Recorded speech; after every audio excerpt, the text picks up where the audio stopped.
اس programme کے اخراجات جو اسمر منسٹریز کے دوست اور پارٹنرز ادا کرتے ہیں۔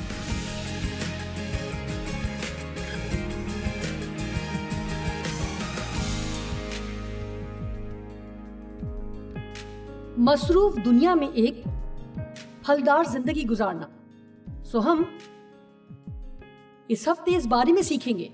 سب سے پہلے بتاتی چلوں کہ بائبل میں خدا نے کہیں یہ حکم یا مشورہ نہیں دیا کہ ہمیں مصروف رہنا ہے۔ وہ نہیں کہتا کہ مصروف رہو لیکن وہ پھلدار ہونے اور اچھا پھل لانے کی غرض سے بہت کچھ بتاتا ہے۔ اس ہفتے اچھا پھل رکھنے پر بات کرنا چاہتی ہوں۔ اس پر ہم دو الگ طرح سے بات کریں گے۔ ایک تو روح کا پھل ہے، محبت، خوشی، اطمینان، صبر، نیکی، رحم دلی، وہ تمام خوبصورت باتیں جو ہم سے ظاہر ہونا ضروری ہیں تاکہ لوگ جانیں کہ ہم واقعی خدا کے لوگ ہیں۔ ہم پر محض اس کے نام کا ٹھپا نہیں لگا، بلکہ در حقیقت ہم میں یہ پھل نظر آتے ہیں۔ اور دوسری بات، او خدا، جانتے ہیں یہ بھی بے حد ضروری ہے، وہ یہ کہ دنیا میں نکلنا اور واقعی لوگوں سے نیکی کرنا، ان کی مدد کرنا اور ان کی بھی مدد کرنا جو کہ اس کے بالکل حقدار نہیں، ان کی جو ضرورت مند ہیں، جو غریب ہیں، کسی اور کے لیے فکر ہونا، نہ کہ صرف خود کو خوش کرنے کے بارے میں سوچتے رہنا۔ آپ جانتے ہیں خود کے بارے میں فکر آج بھی سب سے بڑا مسئلہ ہے جو ہمیں درپیش ہے۔ پچھلے ہفتے میں نے کسی کتاب کا ایک باب پڑھا اور میں اسی کتاب میں سے آپ کے لیے دوبارہ پڑھوں گی کہ مجھے اس کی ضرورت ہے۔ ہم خود میں اتنا مگن ہو جاتے ہیں کہ ہم یہ سوچنے لگتے ہیں کہ خدا اکیلے ہمارے ہی لیے ہے، تمہیں خوش کرنے کے لیے، ہماری خواہشیں پوری کرنے کے لیے، لیکن بات اس کے بالکل برعکس ہے۔ ہاں، خدا ہمیں برکت دینا چاہتا ہے، لیکن حقیقتاً ہم یہاں اس کی خدمت کے لیے ہیں۔ ہم کبھی کبھار بھول جاتے ہیں کہ ہم در حقیقت یہاں اس کی خدمت کے لیے ہیں۔ جی، ہمیں ہر روز دعا میں یہ کہنے کی ضرورت ہے کہ خداوند، کیا تو مجھ سے آج کوئی کام لینا چاہتا ہے؟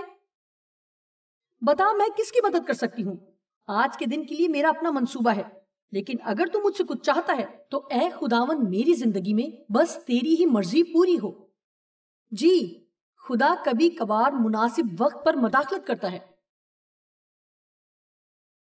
اگر ہم بائبل کو دیکھیں تو چند کہانیاں جو ہم نے پڑھی، ان میں ایک بات دلچسپ ہے کہ خدا نے جن لوگوں کو کسی بڑے کام کے لیے بلایا وہ سب کچھ اور کرنے میں مصروف تھے۔ ابراہم، جو تب ابرام کہلاتا تھا، پرسکون زندگی گزار رہا تھا، اپنے بیوی بچوں کے ساتھ اپنے خیمہ میں آرام سے رہ رہا تھا۔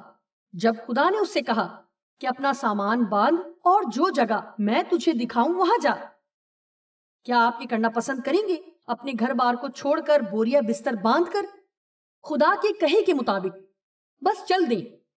نوح کو دیکھیے، تصور نہیں کیا جا سکتا کہ وہ پہلے سے کشتی بنانے اور طوفان کی آمد کا منتظر ہوگا، وہ بھی تب جب کسی کو بارش کا خیال تک نہیں۔ پترس اور اندریاس مچھلی پکڑ رہے تھے جب یسوع کے بلانے پر اس کے ساتھ ہو رہی ہے، اپنا سب کچھ چھوڑ کر۔ مجھے لگتا ہے کہ ہم میں سے ہر ایک کے ماتھے پر کہیں نہ کہیں لکھا ہوتا ہے کہ برائے مہربانی تنگ نہ کریں۔ یہ وہ جملہ ہے جو ہم اپنے ہوٹل کے دروازے پر لکھ کر لگاتے ہیں تاکہ دوپہر میں جب ہم آرام کرتے ہوں تو ملازم آ کر ہمیں جگا نہ دیں۔ خدا سے یہ کہنے والی بات نہیں ہے کہ یہ میرا اپنا کام ہے، مجھے تنگ مت کر۔ ہم اس کے منصوبے کا حصہ ہیں، وہ ہمارے منصوبے کا نہیں، سمجھے؟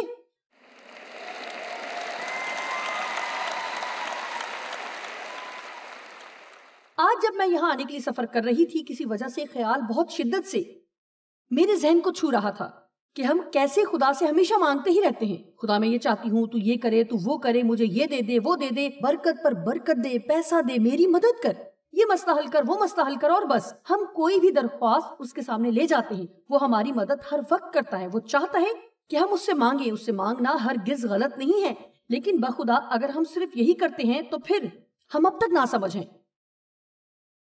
آج میں آپ کو سکھانا چاہتی ہوں کہ آپ ہر روز خدا سے پوچھیں کہ مجھے بتا کہ میں تیرے لیے کیا کر سکتی ہوں، مجھے بتا کہ میں کس کی مدد کر سکتی ہوں، کچھ بھی جو تو چاہتا ہے کہ میں کروں۔ آج اگر آپ اس طرح سے دعا کرنا شروع کریں گے تو خدا آپ سے حیران کن طور پر بات کرے گا۔ چیزیں ہمیشہ آسان نہیں ملیں گی، لیکن میں نے سالوں کے بعد اس بات کو جانا ہے کہ ایسا نہیں ہو سکتا کہ آپ ایک وقت میں خود غرض بھی ہوں اور خوش بھی ہوں۔ ہم صرف مصروف رہنا نہیں چاہتے، ایسا نہیں ہو سکتا۔ سنیے، ہم پھلدار ہونا چاہتے ہیں۔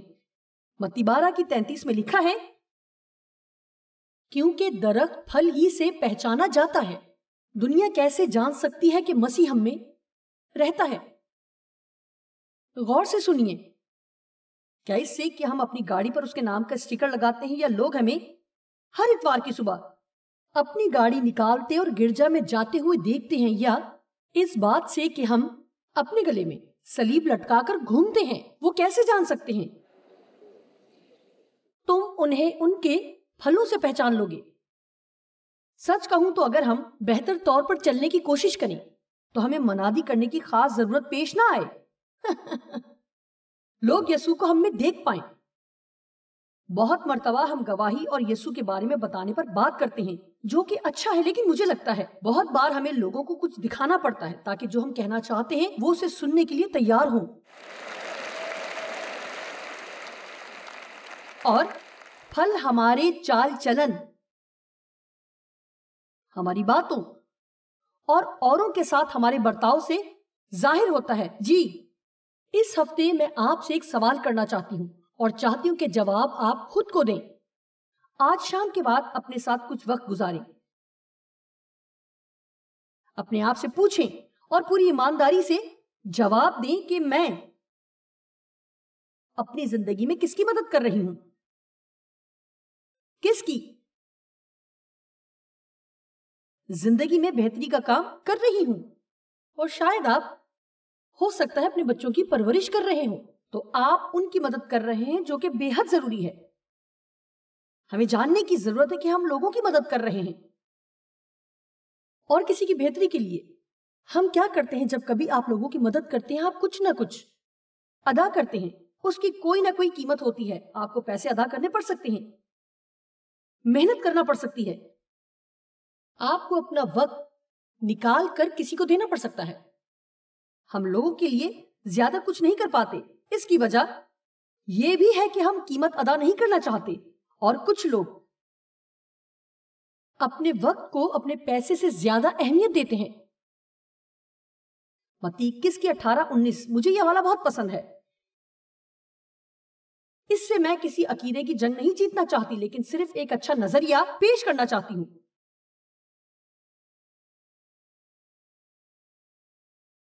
18ویں آیت میں لکھا ہے، اور جب صبح کو یسوع پھر شہر کو جا رہا تھا، اسے بھوک لگی۔ جی ہاں، اس دنیا میں بہت سارے لوگ ہیں جو بھوکے ہیں۔ میں آپ سے جسمانی بھوک کی بات نہیں کر رہی، وہ کسی چیز کے لیے بھوکے ہیں جسے وہ نہیں جانتے کہ وہ کیا ہے۔ دنیا ان کی ضرورت کو پورا نہیں کر سکتی اور نہ زندگی کر سکتی ہے، نہیں، کیونکہ ان کے پاس ایسا کچھ نہیں ہے۔ وہ جانتے بھی نہیں کہ وہ کیا چاہتے ہیں، لیکن وہ بھوکے ہیں۔ انہیں کسی چیز کی ضرورت ہے مگر نہیں جانتے کس چیز کی۔ جب ہم دیکھتے ہیں سڑک کے کنارے انجیر کے بڑے درخت کو جس میں اس نے پتوں کے سوا کچھ نہ پایا، یہ بات دھیان میں رہے کہ اس میں پتوں کے سوا کچھ نہیں، اور اس نے اس سے کہا اب سے تجھ میں کبھی پھل نہ آئے گا، اور انجیر کا درخت ایک دم سے سوکھ گیا۔ جب میں اس حوالے کو پڑھتی ہوں تو مجھے انجیر کے اس درخت پر افسوس سا ہوتا ہے۔ میرا مطلب ہے یہ ایک بہت ہی خود غرضانہ سا رویہ دکھائی دیتا ہے کہ اس نے انجیر کے درخت پر لعنت کیوں کی، محض اس لیے کہ جو کچھ وہ چاہتا تھا اسے اس میں وہ نہ ملا۔ یہ بات یسوع کی شخصیت سے کچھ میل نہیں کھاتی۔ میں بھی تب تک انجیر کے درخت کے بارے میں زیادہ کچھ نہیں جانتی تھی۔ اگر ہم بائبل کے پرانے نسخے کلاسک ایمپلیفائڈ کا مطالعہ کریں تو انجیر کے درخت کے بارے میں چند تفصیلات ملیں گی جو نئے نسخہ جات میں نہیں ہیں، جیسے کہ اس میں لکھا ہے کہ انجیر کے درخت میں جب پتے دکھائی دیں تو اس میں پھل بھی ضرور ہونا چاہیے۔ کیونکہ انجیر کا درخت ایسا ہی ہے کہ پھل کے موسم میں اس پہ پتے آتے ہیں جن کے نیچے پھل ہوتا ہے. سو جب اسے بھوک لگی اس نے پتوں کو دیکھا اور سوچا نیچے پھل ہوگا، مگر نہ پایا. جی ہاں، میں بہت مرتبہ یہ سوچتی ہوں ہم میں بھی بس پتے ہی ہیں، پھل نہیں. تو ہماری گاڑیاں یہ پیغام دیتی ہیں کہ ہم مسیحی ہیں، جن میں ہم چرچ جاتے ہیں، مسیحی موسیقی بجاتے ہیں، مسیحی زیور پہنتے ہیں، ہماری اپنی مسیحی زبان بھی ہے. میرا مطلب ہے بس کیجئے.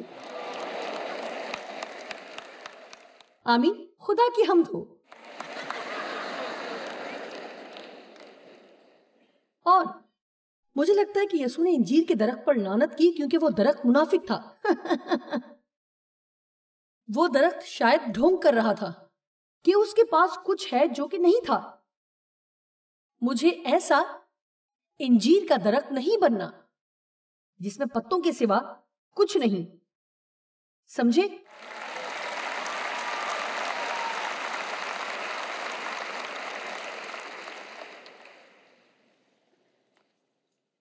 آدم سے خدا نے کہا بڑھو اور پھلو. نوح سے خدا نے کہا بڑھو اور پھلو. اور یوحنا 15 میں یسوع کہتے ہیں میرے باپ کا جلال اسی سے ہوتا ہے کہ تم بہت سا پھل لاؤ، جب ہی تم میرے شاگرد ٹھہرو گے. جب ہم بہت سا پھل لاتے ہیں تو ہم اس کے سچے شاگرد کہلاتے ہیں. تو جو کچھ بھی ہم کہتے ہیں اس سے کچھ ثابت نہیں ہوتا. جانتے ہیں یہ ہماری زندگی کا پھل ہے جو ثابت کرتا ہے کہ ہم اس کے شاگرد ہیں. جب ہم روح میں بڑھتے اور بالغ ہوتے ہیں تو ایک چیز کا ہونا ضرور ہے. جیسے بچے بچپن سے بلوغت کی طرف بڑھتے ہیں، ہم بھی اسی طرح سے روح میں بڑھتے ہیں. اور اس میں وقت لگتا ہے، قوت لگتی ہے، کام کرنا پڑتا ہے، غور و فکر کرنا پڑتا ہے. کچھ ایسا کہ جو آج شام آپ کر رہے ہیں، جمعے کی رات کو مخصوص کر لینا اور کہیں کلام سیکھنے کے لیے جانا یا پھر مل کر پرستش کرنا، یہ کرنا ان دوسری باتوں سے بہتر ہے جو آپ کرتے آئے ہیں. اور میں آپ کو یقین دلاتی ہوں کہ یہ کرنے سے آپ کو بہت اچھا محسوس ہوگا، جو آپ کو تب محسوس نہیں ہوا جب آپ نے اور کچھ کیا. آمین. میں ہمیشہ لوگوں سے کہتی ہوں کہ اگر آپ ایمانداروں میں بیٹھے اور کچھ سیکھے بنا اٹھ آئے ہیں تو آپ نے اپنا وقت محض بیٹھنے میں گزارا ہے. تو بھی صرف اس ماحول میں بیٹھنے سے کچھ نہ کچھ اچھا آپ کو ضرور حاصل ہوگا جہاں دوسرے ایماندار ہیں. آپ جانتے ہیں کیا ہوتا ہے؟ جانتے ہیں کیا ہوتا ہے جب آپ کسی ایسے ماحول میں جاتے ہیں جہاں سب کچھ برا ہو؟ میرا مطلب بس برا اور منفی ہو، لڑائی جھگڑا. تو آپ اندازہ کر سکتے ہیں. لیکن ہم یہاں ایک اچھے ماحول میں ہیں. یہاں کوئی نہ کوئی آپ کے دائیں بائیں یا آگے یا پیچھے بیٹھا ہے جو مسا سے بھرا ہے. آمین. جن کے اندر خدا رہتا ہے. یہ ایک اچھی جگہ ہے. اور مجھے لگتا ہے جب ہم بڑھتے ہیں تو ایک چیز جو ہم میں نظر آنی چاہیے وہ توازن ہے. ہمیں اس حد تک پہنچنا ہے کہ چاہے ہماری زندگی میں کچھ بھی ہو رہا ہو، ہمارا رویہ یکساں رہے. سو یہ میرے لیے ایک مقصد ہے کہ میں یکساں رہوں، ایک پختہ مسیحی. چاہے کوئی مصیبت آئے اور کچھ بھی اچھا نہ لگے، یا جب نوکری چلی جائے یا بیماری آ جائے، اس وقت یکساں سڑا ہوا مزاج لیے گھر آنا اچھا نہیں. آخر مسئلہ کیا ہے؟ سارا دن کام بہت تھا، راستے میں ٹریفک بہت تھی، سر میں درد ہے. جی اچھا، کیا میں آپ کو کچھ بتاؤں؟ سب کے ساتھ ہی کچھ گڑبڑ ہے. اور مسیحی کبھی کبھار خود غرض ترین لوگ ہو سکتے ہیں، ایسے کہ آپ نے اپنی ساری زندگی میں نہ دیکھے ہوں. اور یہ بہت ہی بھیانک ہے. آپ جانتے ہیں ایک مطلب پرست مسیحی سے برا اور کچھ بھی نہیں. آمین. اب یہاں جو پھل ہم میں نظر آنا چاہیے وہ صبر کا پھل ہے. میں پورے طور پر کامل نہیں ہوں کیونکہ میں اب تک اس کے لیے کوشش کر رہی ہوں. خوشی, امن, پیار کرنا, معاف کرنا, جلد معاف کرنا, اچھا پھل. جتنا زیادہ اچھا پھل آپ کے اندر ہوگا آپ اتنے ہی زیادہ خوش ہوں گے, آپ اتنے ہی زیادہ خوش رہیں گے.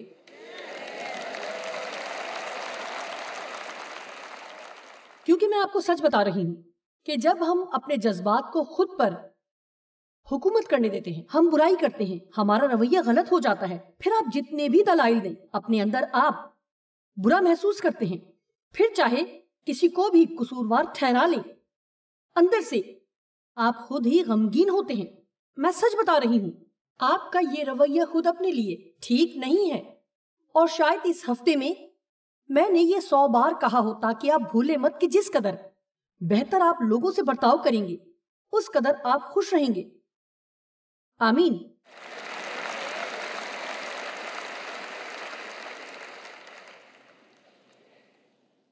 یوحنا 15:16. تم نے مجھے نہیں چنا, یسوع نے کہا, بلکہ میں نے تمہیں چن لیا. میں نے تمہیں بلایا ہے اور تمہیں کھڑا کیا ہے اور کسی مقصد کے لیے تمہیں قائم کیا ہے. کیا خوب ہے. دوسرے الفاظ میں آپ جہاں آج ہیں وہ کوئی حادثہ نہیں ہے. خدا کہتا ہے کہ میں نے تمہیں ایک مقصد کے تحت وہاں رکھا ہے اور تمہیں لگایا ہے تاکہ تم وہاں پھل لاؤ. سمجھے؟ آپ کہتے ہیں کہ آپ جہاں ہیں آپ وہاں خوش نہیں. جی آپ کو وہاں آپ کی خوشی کے لیے نہیں بلکہ پھل لانے کے لیے رکھا گیا ہے. اگر آپ وہاں رہ کر پھل لاتے ہیں تو شاید خدا آپ کو اچھے مقام پر لے جائے. اگر آپ شکایت کرتے رہیں تو ہو سکتا ہے کہ آپ اس سے زیادہ بری حالت میں پہنچ جائیں. آمین. میں ہمیشہ کہتی ہوں شکایت کرتے رہیں اور وہی رہیں, یا تعریف کریں اور آگے بڑھیں اگر چاہیں تو.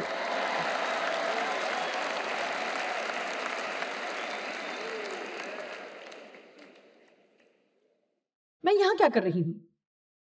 اگر آپ کلام پر ایمان رکھتے ہیں تو خدا کہتا ہے میں نے تمہیں بلایا ہے, تمہیں قائم کیا اور بویا ہے تاکہ تم بہت سا پھل لاؤ. کیونکہ تمہارے باپ کا جو آسمان پہ ہے جلال اسی سے ظاہر ہوتا ہے, جو کہ ہم پہلے ہی سیکھ چکے کہ ہمارے یہاں ہونے کا یہی مقصد ہے تاکہ خدا کو جلال اور عزت ملے. اب پھل کی تعریف یہ ہے کہ کسی جاندار کی موروثی طاقت سے پیدا ہونے والی کوئی شے. دوسرے الفاظ میں اگر آپ کسی شے کو باہر نمودار ہوتا ہوا دیکھتے ہیں تو مطلب یہ ہے کہ وہ اندر ہونے والے کسی عمل کا نتیجہ ہے. آپ کو پتہ لگتا ہے کہ مالٹے کا درخت ہے کیونکہ آپ اس پر مالٹے لگے دیکھتے ہیں. یہ تو آپ سب جانتے ہیں. سیب کا درخت اس پر لگے سیبوں کی بدولت پہچانا جاتا ہے. جانتے ہیں اسی طرح سے ایک مسیحی بھی پہچانا جاتا ہے اپنے مسیحی پھلوں کی بدولت. لیکن اگر آپ صرف باتیں کرتے یا سوچتے ہیں کہ آپ باقی سب سے بہتر ہیں, یا آپ ہر ایک کی عدالت کرتے ہیں کہ وہ آپ سے کسی بھی طرح سے بہتر نہیں ہے. آمین. آپ جانتے ہیں ایسے بہت سے لوگ ہیں جو اوروں کے لیے بڑے دکھ کا باعث ہیں, اور مسیحی ہوتے ہوئے بہت بار ہمیں عادت ہوتی ہے کہ ہم اس قدر روحانی بن جاتے ہیں کہ ہم باہر نکلتے ہی کسی پر چڑھائی کر دیتے ہیں, اور پہلی بات جو کرنے کو ہمارا جی چاہتا ہے وہ یہ ہے اوہو کہ سب سے ناتا توڑ کر تنہا ہو جائے. مجھے یاد ہے میں ایک بار ایک پاسٹر سے ملی جو انگلینڈ سے آئے تھے. ہمارے علاوہ میرے شوہر اور ایک اور شخص بھی وہاں تھے, اور یہ شخص جو انگلینڈ سے آیا تھا خاصا دلچسپ کردار تھا. لوگوں سے اس کا برتاؤ بھی کمال کا تھا. جی. اور ہم ایک کافی شاپ میں پہنچے جہاں ایک لڑکی ہمارا انتظار کر رہی تھی جس کے بال 5 مختلف رنگوں سے رنگے تھے اور 40 مختلف جانب بکھرے ہوئے تھے. اس نے اپنے آپ کو جگہ جگہ سے چھید رکھا تھا, اور آپ سمجھ سکتے ہیں کہ اسے دیکھ کر میرے اندر کی مذہبی غیرت جاگ رہی تھی. سنیے کیا آپ کو کبھی ایسا لگا کہ آپ کچھ زیادہ ہی مذہبی نظر آنے کی کوشش کر رہے ہیں؟ یہ شخص جو انگلینڈ سے تھا سنیے، سیدھا جلدی سے اس کے پاس کاؤنٹر پر گیا اور اسے کہا، مجھے تمہارے بال بہت پسند ہیں، تم نے یہ کیسے کیے؟ اور اس طرح سے اس لڑکی سے بات شروع کر دی۔ آپ جانتے ہیں ہمیں بھی اسی طرح سے کوشش کرنی چاہیے کہ دوسروں کی مدد کا سبب بنے۔ اسی طرح سے اپنے اوپر سے مذہبی چہرے کو اتار کر پھینکنا ہے۔ آمین۔ میں کئی بار یہ کہانی بتا چکی ہوں اور آج پھر میرے ذہن میں یہ کہانی آئی ہے۔ ہم شاپنگ پر گئے اور ہمارے ساتھ ایک خادمہ تھی، میں استاد ہوں اور وہ مبشرہ ہے۔ ہم ایک اسٹور پر گئے اور اس نے ہم سے پوچھا، آپ یہاں کیسے؟ تو ہم نے بتایا کہ ہم مسیحی ہیں اور یہاں ایک کانفرنس کے لیے آئے ہیں۔ تو اس نے کہا، میں روحانی ہوں، اور جس پر میں ہمیشہ کہتی ہوں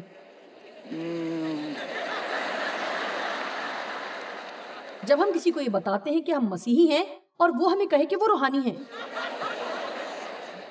تو ہمیں سب سے پہلے یہ پتا کرنا ہے کہ وہ کس قسم کی روحانیت کی بات کر رہے ہیں۔ اور جب ہم نے اسے تھوڑی بہت بات چیت کی تو اس نے کچھ گالیاں، چند بہت ہی برے الفاظ استعمال کیے، بہت ہی برے قسم کے الفاظ، اور اس نے کہا، معافی چاہتی ہوں، مجھے لگتا ہے کہ خدا برا بھلا کہتا ہے۔ خیر، میں بھی جوابی کاروائی کے لیے تیار تھی کہ اب میں خدا کے لیے بولوں گی، اور میں کاؤنٹر پر ذرا آگے کو جھکی اور اس سے کہا کہ خدا برا بھلا نہیں کہتا۔ اور میری دوست نے اسی انداز میں بالکل میرے سامنے آ کر کہا، لیکن وہ ان سے پیار کرتا ہے جو ایسا کرتے ہیں۔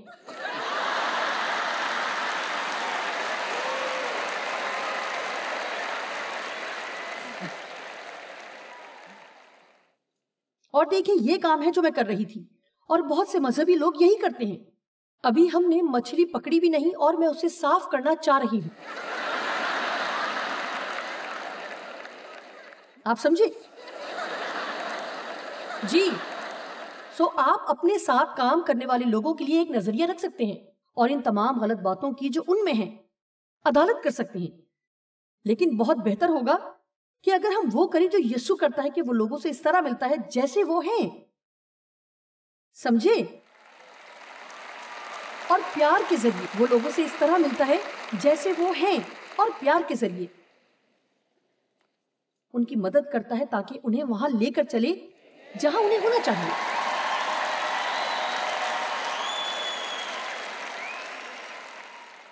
پھل کسی ایسی اندرونی اور نہ دکھائی دینے والی شخصیت کا بیرونی اظہار ہے۔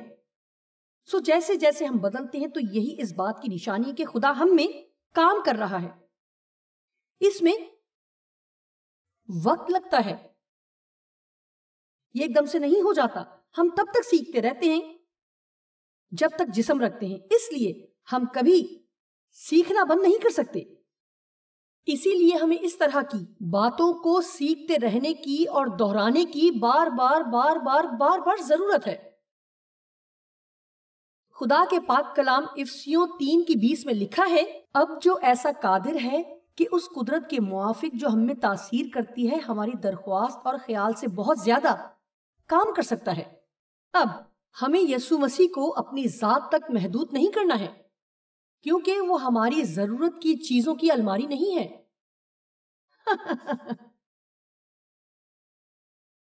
کہ آج ہی اسے 20 چیزوں کی فہرست تھما دیں اور کہیں کہ خدا، میں نہیں جانتی، اگر آج مجھے یہ سب نہ ملا تو میں برداشت نہیں کر پاؤں گی، ٹھہر پاؤں گی یا نہیں۔